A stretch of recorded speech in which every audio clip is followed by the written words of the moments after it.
Yeah, so hi Chief Honorable Musa Amedu. Welcome to Let's Talk Africa. And today we just want to Thank you very much. I'm happy to be here. thank, Thank you. thank you It's very always a delight coming appearing on the show. thank you very much. It's good to have you. So we just want to talk about the news that we heard last week about the Tanzanian president HE John Pombe Magufuli, who passed away last week, and it's sad for the African continent and also for the entire world. He was somebody that was seen across the globe as someone who was a reformer and someone who was very progressive in terms of pushing developmental agendas in his country. So we have seen how he has moved this country from a so-called poor country to a middle income economy. So how do you see this news of his passing? I think it was very sad. May his soul rest in peace. And we should beg death to stop taking our brilliant upcoming leaders so that they can actually lead us very well, because Tanzania in particular, among the East African states, have been very lucky with leadership. They tend not to be crisis. They have mild-mannered leaders who are not very autocratic, harassing their own people into the bush, as you will see in Tanzania, and sit tight head of state and the lot, as you will see in Cameroon. The African continent is riddled with carelessness in leadership. Reason being that they celebrate more of the Brentwood agenda of bring them together and take their resources, while they themselves want to pocket the money they voted for project and collect the Brentwood grants. That creates a problem. It's very, very funny to think for once that the Europe and America will honestly wake up and say, you know what, let's develop Africa. What is their business developing Africa? I hear the argument that they underdevelop. Yes, because you open your door. You know, like the native goat, when you open your small gate, it will go to the backyard and take the yam.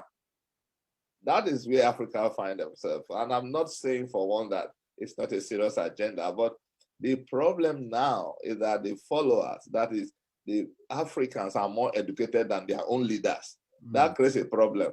And if you look at it in the past, it wasn't like that when you have people like Mugabe and the lot who got multiple qualifications, warfare to free their own people from the same malaise they call imported leadership. But what you are getting now is that the African leaders are refusing to talk. There is even some place they have foreign radio stations to interpret the English to their own local language. How can that be? In Europe, the average leader speaks French, Spanish. In Africa, some of them just speak only one language and they refuse to change. So they are not dynamic enough. And I don't think they should blame the Europeans. I'm not saying that slave trade did not take place. I'm not saying that they were not responsible, that developing Africa. But I'm saying, if the armed robber break into your house and you report it to the police, what do? You change the lock. So they should change the ideas and let us move forward and start thinking nationally, because we have abundant human capital resources in the diaspora community. Why don't you tap on them? Yeah. The only place I've seen that in action now, number one, is Edo State in Nigeria. Number two, the Ghana community. They are actually trying. But if you make the place safe, everybody would like to stay there. But you don't come and tell me, live where you are making your money. Come and stay with me. And when I come, you are chasing me into the bush. It's a problem. But and I think Tanzania, a middle-income country, they are doing well. And you can see the good leadership translating that. The gentleman that passed on at 61 has got capable hand to carry on with the bad thing, and things are actually translating into what is good. Civility. Look at the lady that took over. Straight away, I don't think for one the African women have done badly when it comes to honest leadership. I would have thought that the men would do better, but I can't find any of them that is actually trending when it comes to modern governance. We should stop talking about slavery. It should be a thing for another government department to deal with, negotiate, and let the compensation come in so that we can use to develop ourselves. Yeah, absolutely. Looking at what you have said on governance and on the women, how they, a lot of women in Africa, have just filled up that big shoe and just carried on, That's good. Well, that's what we want. Yes.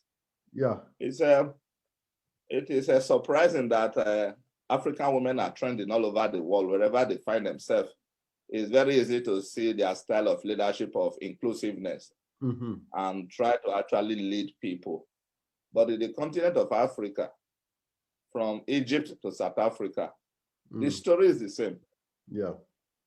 Just now, you are seeing it in Tanzania changing. Just now, you are seeing it in Ghana coming up differently. I was quite excited to see that Ghanaians are playing the role of a true democratic country in Africa because they are now beginning to ask the right question on bilateral level. If you take this from us, what are you giving us in return? Bearing in mind that bilateral relationship is all about quantity and quality. Yeah. And on so many cases, the Ghanaian president or people have rejected this idea of foreigners benefiting from their own raw material, and they are not doing anything. And look at the decent and respectable way they've handled their resources equation, the discovery of oil, gas, and the diversification to say, listen, cocoa is our product. They told the Swiss to their face that we don't want to sell our cocoa to you. We are going to improve on it, added value, add on, that sort of situation. That's what we want to do, because you don't produce cocoa, you are making billions. We that produce cocoa, we always a million or under a million. So what are we talking about? No African head of state have been able to talk like that before. I've not seen them. But that would have happened in the era of Mugabe, Nyerere, and so on. But recently, most of the leaders are selling their raw materials in advance. So when there is increase in price, the people don't benefit. So if you say to them now, open your books, you see that they've not even kept any record. But the people are bringing criminal record-minded native from their own country into our continent as expatriates, any higher money than people who went to Oxford and Cambridge from our own continent. And nobody is saying anything. All of them, they are saying it's okay. Look at Nigeria not too long ago. They were unable to express in clear terms what they needed from the bilateral agreement between the UK and Nigerian government in respect of aviation. The bilateral record on aviation was that it's going to be of mutual benefit. But today, it's only British Airways that is benefiting. Throughout the COVID period, they were running their airlines into Nigeria at high rate premium, and nobody even bothered to ask questions. When the people protest, they will say they are against the government. When the government will not ask questions, and they are taking the issue as if it's okay. But you are complaining you want to develop your country, but you are not listening to your own people to say, okay, what must we do here? It cannot be monopolistic to think about leadership in Africa. It has to be holistic. Everybody have a role to play. And it is that role that is now bringing issues up, that if we today check our mutual agreement MOUs we have, you will see that we don't really need to be worrying ourselves about what is happening in Europe or what is happening in America. You saw what happened under Trump and what is happening under Joe Biden. They all carry the same protocol. They all have the same focus. America first. The difference is just the approach and style. Then why don't we have Africa that says, okay, this slave trade thing is not really developing us in a way. Maybe we should pass it on to another ministry to deal, or a government department. Now let's deal with infrastructure. They've got the diaspora human capital to tap into. They've got the diaspora in any capacity to tap into. And it's only Nigeria, those states, that have actually seen a model of what I'm talking about here. You have Godwin Obaseki, Philip Shaibu-led administration there, tapping into the Edo diaspora human capital, reaching out properly, opening their bills and say, this is what we are doing, this is what we have done, this is what we want to do. Today in Edo State, they have independent power plants. They are tackling insecurity head on. They even set up a committee. They are doing so much.